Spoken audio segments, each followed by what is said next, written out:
Hello जय Hind everyone. सो जैसा कि आपको पता है हमने एक सीरीज़ स्टार्ट की है जिसके अंदर हम इंडियन आर्मी जीडी मैथ्स के लिए आपकी मोस्ट इंपॉर्टेंट आप बोल सकते हो प्रैक्टिस सेशन या फिर मॉक टेस्ट ला रहे हैं। ठीक है, तो उसी में आज जो आपका मॉक टेस्ट नंबर 7, ठीक है, तो आपको लग रहा होगा थोड़ी सी आवाज़ लो आ रही है, बट बिकॉज अभी रात की अप्रॉक्स 1 बजे सो इस टाइम वीडियो शूट कर रहा हूँ, तो अगर मैं ज़्यादा ही तेज़ बोला तो आपको पता है फिर क्या होगा। ठीक है, तो थोड़ा सा वॉइस स्लो रहेगा तो आप मैनेज कर लीजिएगा। ठीक है, तो कल के कुछ 5 क्वेश्चन बचे थे। मैंने आपको कहा था कि यहाँ कोचिंग में एक आपका मॉक टेस्ट हुआ था, तो उसी में 5 क्वेश्चन बचे थे क्योंकि 10 सॉल्व करवाए थे आपको। उन 5 को आज देखते हैं। ठीक है, पहला क्वेश्चन क्या बोल रहा है देखो, एंड आराम से करते हैं यार, कहीं चीज़ की कोई टेंशन नहीं है। पहला क्वेश्चन क्या बोल रहा है, a माइनस बी। ठीक है, a माइनस बी, भाई ढंग से लिख ले। a माइनस बी बराबर दे रहेगा आपको 4। ठीक है, 1 सेकेंड। हाँ,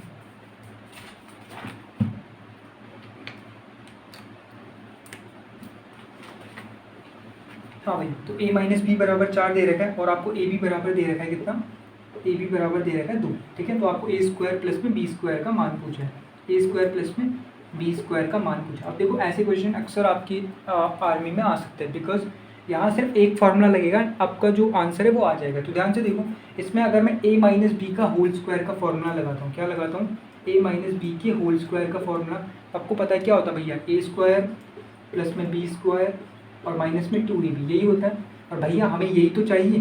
ठीक है, तो ध्यान से देखो, a माइनस बी का मान कितना दे रहेगा, 4, ये हो जाएगा 4 का स्क्वायर बराबर यही चीज़ हमें पूछी है, तो a स्क्वायर प्लस में b स्क्वायर माइनस में 2 इंटू ए बी का मान हमें दे रखा है 2, तो ये कितना हो जाएगा 2 दूनी 4। तो ध्यान से देखो, मुझे क्योंकि इसका मान निकालना है, तो ये जो 2 दूनी 4 यहाँ पे आया, मैं इसको भेजूंगा यहाँ, क्योंकि 4 ऋण का है तो ये इधर आके किसका हो जाएगा, धन का, तो ये मैं इसको इसमें जोड़ दूंगा। और 4 चौको कितना होता है, आप बोलोगे 16, 16 में 4 जोड़ के कितना आएगा, ये आएगा हमारा 20। यानी कि इसका मान कितना आ जाएगा भैया, 20 आ जाएगा। सिंपल था, बिल्कुल सरल सा क्वेश्चन। ठीक है, अच्छा नेक्स्ट क्वेश्चन देखो क्या बोल रहा है, निम्नलिखित में से सबसे बड़ी भिन्न कौन सी। ठीक है, आपको भिन्न दे रखी है और उनमें से आपको बताना है सबसे बड़ी भिन्न आपकी कौन सी होगी। ठीक है, ये भी ठीक क्वेश्चन है, आसान है। देखो भाई, भिन्न क्या क्या दे रखे, 2/3, ठीक है, 2/7, ओके, 4/9 एंड लास्ट दे रखा है आपको 7/13। ठीक है, देखो वैसे तो इसका जो मेथड है, ट्रेडिशनल मेथड, वो क्या है कि पहले सबकी लाशा निकालो फिर वो करो, पर भैया हमारे पास इतना टाइम नहीं है, तो आपको मैं एक सिंपल सी अप्रोच बताता हूँ किसी भी भिन्न को पता लगाने की। हमें इन चारों में से निकालना है ना, तो हम पहले इन दोनों में देखते कौन बड़ा है। तो आप क्या करोगे, 7 दूनी करोगे तो कितना होगा 14, 3 दूनी करोगे 6 होगा, तो इन दोनों में बड़ा कौन है, ये वाला। तो आपने इसको कट कर दिया, भैया ये तो बड़ा है नहीं क्योंकि हमें सबसे बड़ा बताना है, फिर आपने किया इन दोनों में। ठीक है, तो ये कितना हो जाएगा, 9 दूनी, ये हो जाएगा हमारा 18 और 3 चक्कू 12, तो ये हो जाएगा 12। तो अब देखो ये 12, ये 18, फिर यही बड़ा है तो ये हो जाएगा बड़ा। अब लास्ट वाली में इसको इसके साथ करो, 2/3 के साथ अगर आप करोगे तो 7 कितना होता है 21, 13 दूनी कितना होता है, ये हो जाएगा हमारा 26। यानी कि आपका जो राइट आंसर होगा वो कौन होगा भैया, सबसे बड़ी जो भिन्न होगी वो आपकी 2/3 ही होगी। जैसे सुनो, हमने कैसे पता किया, कुछ नहीं किया, बस इनको क्रॉस मल्टीप्लाई करके जिसका नंबर बड़ा है यहाँ ऊपर वही आपकी बड़ी भिन्न होती है। ये शॉर्टकट ट्रिक होती है, वैसे शॉर्टकट ट्रिक बोलो या फिर कंसेप्ट बोलो। ठीक है, तो ऐसे करके आप इन क्वेश्चंस को कर सकते हो। तो यानी कि इसमें जो ऑप्शन हो जाएगा वो आपका कितना हो जाएगा, 2/3 हो जाएगा। ठीक है, ओके ओके, बढ़िया। अच्छा नेक्स्ट क्वेश्चन देखो भाई क्या बोल रहा है, नेक्स्ट क्वेश्चन बोल रहा है क्या है, 5 के प्रथम 9 गुणजों का औसत। ठीक है, तो 5 के प्रथम 9 गुणजों का औसत। अब देखो भाई, बहुत से बच्चे ऐसे होंगे जिनको मतलब क्वेश्चन पढ़ के क्वेश्चन समझ ही नहीं आता क्या बोल रहा है। अगर किसी को गुणज पता नहीं होंगे तो वो कैसे इस क्वेश्चन को सॉल्व कर पाएगा कि 5 के प्रथम 9 गुणजों का औसत। तो भैया गुणज का मतलब होता है मल्टीपल, मल्टीपल बोले तो 5 का पहाड़ा 9 तक बोल दो, तो कैसे बोलोगे, 5 एकम 5, 5 दूनी 10, 5 से 15, 5 चौको 20, 5 पे 25, 5 छके 30, 5 सते 35, 5 अट्ठे 40 और 5 नम 45। ठीक है, कितना क्लियर है।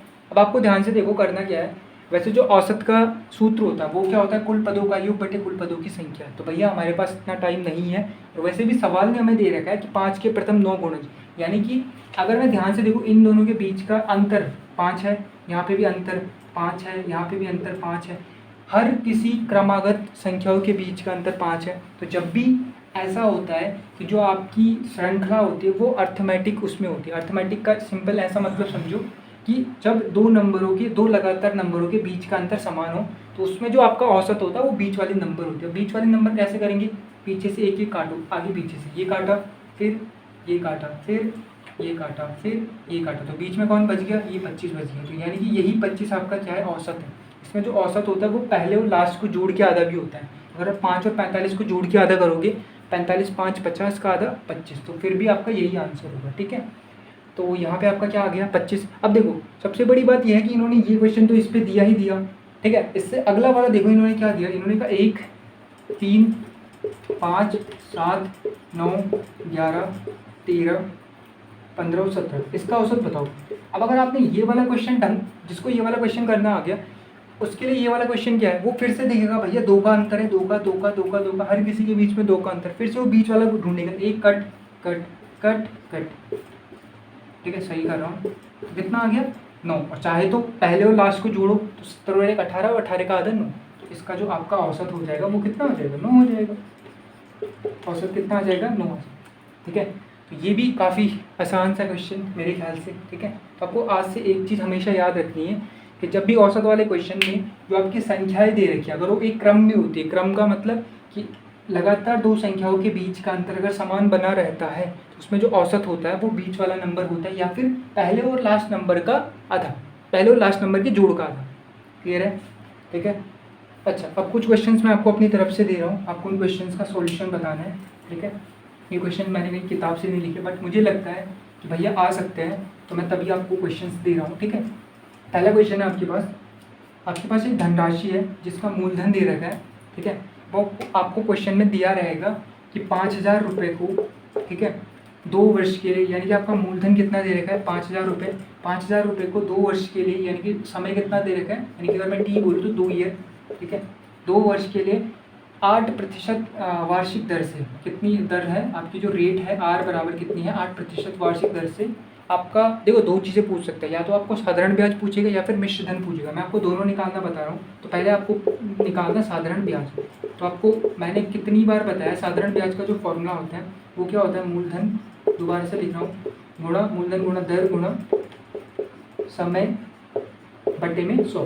ठीक है, क्या होता है, मूलधन गुणा दर गुणा समय बटे में 100। मूलधन कितना दे रखा है 5,000, तो हो जाएगा 5,000 गुणा दर कितनी दे रखी है 8, और गुणा समय कितना दे रखा है 200, और बटे में 100। ठीक है, 1 0 2 0 से 1 0 2 0 काटा, तो कितना होगा 8 गुना 16 5 80, ये हो जाएगा आपका 800। कितना हो जाएगा 800, यानी कि जो आपका साधारण ब्याज निकल के आया ना वो तो 800 आया। या तो ये पूछेगा या फिर पूछेगा आपको मिश्रधन बताओ।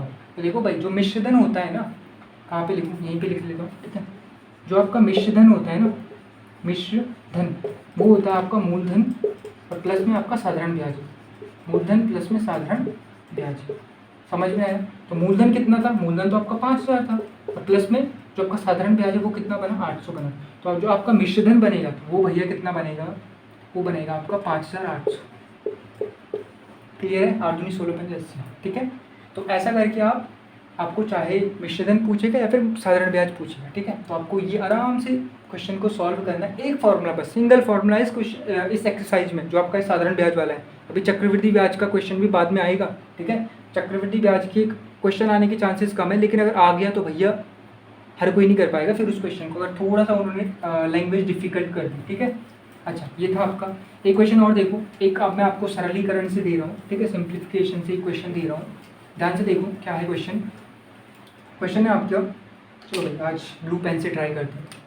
क्वेश्चन दे रखा है 2/5 गुणा 4/6 धन 2/4 भागा 5/, ठीक है 5/10 ये दे रखा है। तो कैसे करोगे, तो ध्यान से देखो, अगर आप ध्यान से देखोगे यहाँ पे आपके पास गुणा भी है, धन भी और भागा भी। तो हम सबसे पहले भागा को सॉल्व कर दें। मैंने आपको बताया था, देखो ये 2/5 और गुणे 4/6 तो ऐसा ही रहेगा, फिर धन में 2/4 भी ऐसा ही रहेगा। मैंने आपको बताया कि अगर इस आपको भाग को गुणा में बदलना है तो गुणा में बदल दो, तो जो पीछे वाली संख्या है इसको उलट दो, यानी कि जो ऊपर है उसको नीचे और जो नीचे है उसको ऊपर। और आपने 5 से 10 काटे 2 बारी, पक्का काटा, ठीक है। और फिर आपने 2 से 4 काटा, 2 दूनी 4, और 2 से आपने 2 भी काट दिया, यानी कि इस पूरे का जो आपका आंसर आया, इस पूरे का वो आपका आया 1 इधर है। ठीक है, फिर आप यहाँ आ रहे हो तो यहाँ आप कैसे काटोगे, आपने 2 से 6 को काटा 3 बारी, कितनी बारी 3। अभी और कट नहीं सकता, तो ये आ जाएगा 4 और बटे 5 तो ये कितना हो जाएगा 15, और धन में आपका इधर 1 है ही। अब जब भी ऐसी वाली कंडीशन आती है आप डायरेक्ट इसको इसके साथ गुणा करो, तो हो जाएगा 4 धन 15 एकम 15 और बटे में 15, तो ये हो जाएगा 15 और 4 19, तो ये आ जाएगा 19 बटे 15। तो 19 बटे 15 आपका इसका राइट आंसर होगा। अगर आप बोल रहे हो यहाँ पे 1 की जगह 2 होता तो कुछ नहीं, 15 दूनी 30 कर देते, 30 धन 4 34, 34 बटे 15, ठीक है। तो ऐसे आपको क्वेश्चंस पूछे जा सकते हैं, ठीक है। ठीक भाई, एक क्वेश्चन और सुनो और करो सॉल्व। क्वेश्चन है आपके पास, क्या दूँ, ठीक है। किसी व्यक्ति ने एक वस्तु को 800 रुपये में खरीदा, ठीक है, यानी कि आपको क्रय मूल्य कितना दे रखा है 800, और उसे 1200 रुपये में बेच दिया, तो विक्रय मूल्य कितना दे रखा है, विक्रय मूल्य कितना दे रखा है, वो आपको दे रखा है 1200। अब देखो भाई यहाँ पे आपसे दो चीज़ें पूछ सकता है, पहला पूछेगा लाभ, ठीक है, और दूसरा पूछेगा लाभ प्रतिशत। क्या पूछेगा, लाभ प्रतिशत। दोनों में बहुत अंतर है, बहुत अंतर तो नहीं, बट हाँ जब भी आपको लाभ पूछेगा तो सिंपल सी बात है यार, आप खुद बताओ, अगर आप 800 की कोई चीज़ लाते हो उसे 1200 में बेचते हो, आपको लाभ होगा या हानि।